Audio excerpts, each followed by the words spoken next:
All right, so there's our check engine light blinking. Limp home mode. So that's not good. All right, welcome back to the channel. We are getting super close to heading out to King of the Hammers. To get to this point, it's been a ton of work because we're not just going out there this year to wreck wheel like we usually do. We're going out to race this thing in the KOH youth race. Emily's gonna be driving and I'm gonna be co-driving. Now, to get this side-by-side up to standard to meet the KOH rule book, because this has to meet the regular stock class rules, was a lot of work. Anybody who's interested in racing out at King of the Hammers, I highly suggest get a rule book, download it, print it, and go through it with a fine-tooth comb. Because you'd be surprised just how many things you have to do to be able to meet the rules. Just a small example, some of the things we had to do. We had to build a thicker roof. Aluminum that I had there in the past was a little too thin, so we had to get some thicker aluminum, an 1/8 inch aluminum cut out for the roof, and then these pieces bent. There's one thing.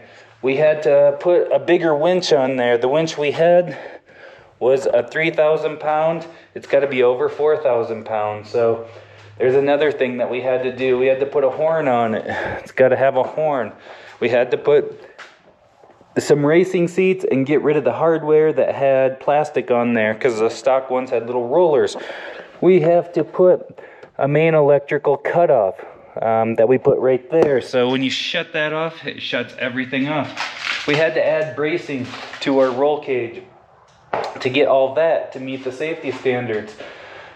We had to put these SFI rated window nets on there. So just another example, we had to get the number plates and apply for the number.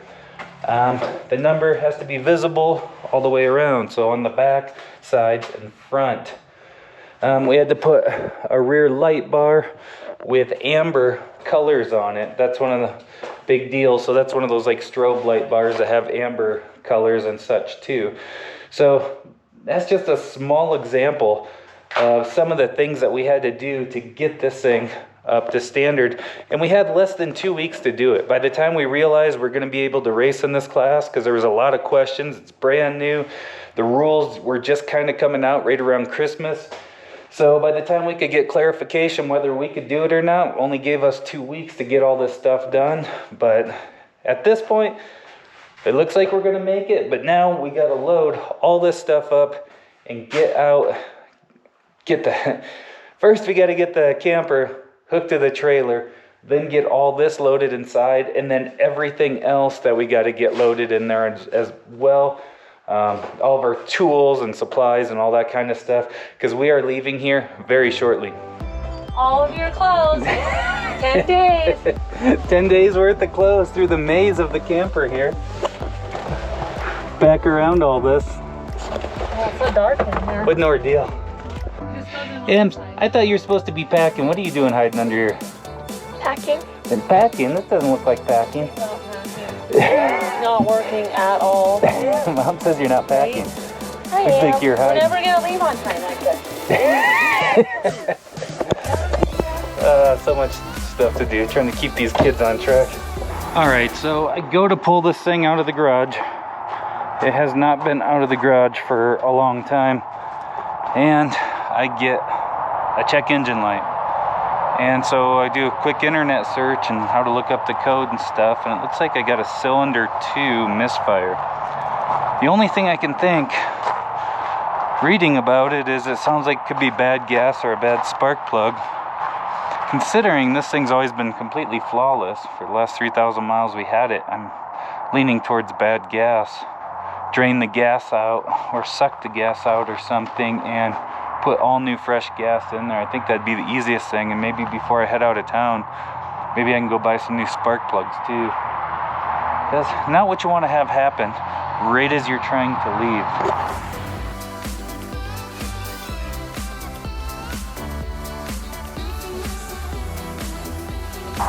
That machine's been flawless the entire time we've owned it. It's never even thrown up a code of any sort, so I always try to assume that it's the easiest thing.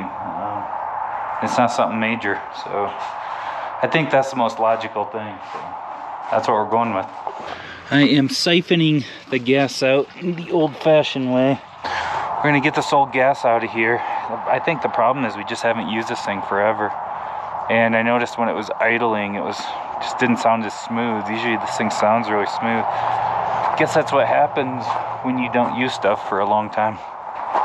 So we had ordered new harnesses for this project, and the problem is the harnesses that we received, so they fall under that SFI 16.1 spec. Well, those brand new harnesses expire in only 6 months, so we had ordered those PRP harnesses from an Amazon store. And who knows, that's the one thing when you order, we only ordered it from Amazon because it was convenient. For a trail rig, those harnesses would be fine. They never really expire on, like, you know, one of our trail rigs. But when you're trying to go racing and stuff, those harnesses expire like every 2 years. So we called PRP, and they fast-tracked us some nice brand new harnesses. The same harnesses, just with longer SFI dates. Right here, the SFI date on these is June of 2026. So these will now match what the window nets are for SFI rating. So we'll have good 2 years out of those. All the fire suit stuff we had to order were all SFI rated as well. So that's you got to meet all those ratings. One other thing we had to do right here, that's an electrical hookup for the tracker. You have to have an electrical hookup go straight off your battery for the tracker, and the reason for that is so people can't like shut it off and go off course and stuff. So anyway, that's another thing you have to do to pass tech. So had to research what little harness to get and how to do it. So I just ran it with a small fuse, put in a little fuse assembly, got the right Dorman part number, and hopefully we're good to go there. So there's just all these little things that you have to research in a very short time to try to make this thing happen. And we're trying to make this thing come together, and we still got a ton of work. We got to get this loaded in there. We need to get that loaded in there. I need to move stuff around because I got stuff sitting all over the place. And it always comes down to the wire. It always does. All right, so this is what we got going on. Sounds like it's idling a little rougher than normal. We got the check engine light blinking there, and the limp home mode going on. So I honestly think because we haven't used this thing for a while, we haven't been, it's been sitting for a long time. I think the gas got old, so I sucked out all the gas. It's out. We're gonna put some fresh gas in this thing and let it idle, maybe drive it around a bit, and hopefully it clears out of there and gets running good again. It's the only logical thing I can think of. This thing was running perfectly fine the last time we took it out, so I don't know what else it could be. So guess we're gonna wait and see. All right, so I had to pull this thing back in the garage so we can take a closer look at it, go start doing a little research. All the motorcycles in this area. Yeah, we hoard motorcycles too. That's like this probably is only like half of them. we love motorcycles, and I don't like to sell things. I hate selling things, so I'd rather keep them. But anyway, had to pull these out of the trailer. Put the other car over by the trailer. Try and get this thing figured out. It's got to be something simple. I always think, what is the most simple, most likely thing that would happen? I usually try not to think of the worst thing that would happen. It's not like, oh no, we got a bad valve train, or I got a bad cylinder or something like that. It's like, no, it's usually, if it was working when I put it away, it's probably something super logical. That's always how I like to troubleshoot. What's the most likely thing that it could be?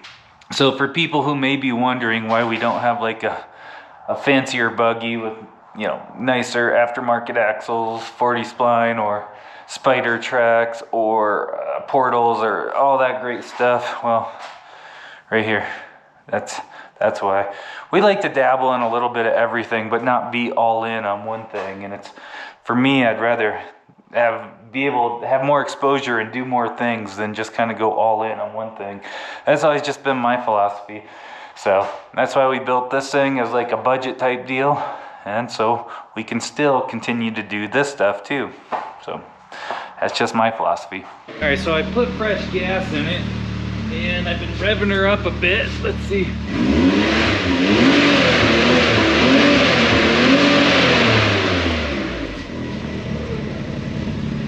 The check engine light is still on, but it definitely sounds better. It sounds more like it used to. I think I got all the gas out. I've never had to mess with this before. I don't know how to clear the codes and stuff on it. I found how to look it up. Like, I figured that out. But we'll see if it goes into limp mode again. All right. Seems like when I put it in gear, that's when it tells me it wants to go in limp mode. I think. You want to go just do a lap around the neighborhood? I should. But the toter's in the way, I gotta move it. You want to do a lap around the yard? Maybe. Are these dogs gonna run out? No. I mean, I think you should try to at least like go more than 1 mile an hour. I know. It's Or you can move the toter. the good thing, it's not telling me right now it's in limp mode, which is a positive. That's good. I think you should do a lap in the neighborhood. Just back the toter up. Yeah. Just take you a minute. Maybe we'll take her for a rip around the neighborhood, see if it's still gonna stay in limp mode. All right, so I just took it for a lap around the neighborhood, did a couple laps around. It went into limp mode once, so I shut it off, turned the battery power off, turned it back on, and then it was out of limp mode. And then I finished doing a lap around the neighborhood. It did not go back into limp mode. I think I'm clearing the old gas out. And I can't really get on it in the neighborhood, but every time I kind of got into the throttle a bit, seemed like it was kicking in and things are good. So fingers crossed. I think it was just old gas. We literally haven't used this thing since probably the middle of summer. It's just been moving back and forth between trailers and the garage and things like that. So I think the gas is just bad. So just needs to be run and cleaned out.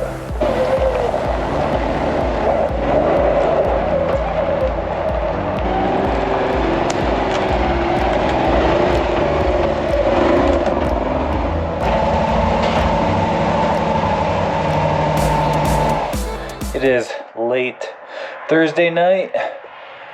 I think the Can-Am is gonna be okay. I think it just needs to get some fresh gas run through it. At least I hope so. I'm betting on that as we're driving it all the way out there. But there was nothing wrong with it when we put it away. It's the only logical thing it could be. So getting all loaded up. We got the Can-Am and the other rock crawler loaded up back there, and we just have to finish kind of getting all the stuff in the camper, get some water in it tomorrow, and then hopefully hit the road. It's always such a process, like getting all this stuff loaded up. I don't know, it seems like loading up is always so much more work than like coming home. I don't know why. Maybe when we're coming home, we're just in a hurry and we just throw everything in there. But yeah, at this point, just trying to get ready to head out tomorrow afternoon. Look at who's putting their stuff away. Are we gonna actually get out of here on time tomorrow, Ems? Hopefully. You think?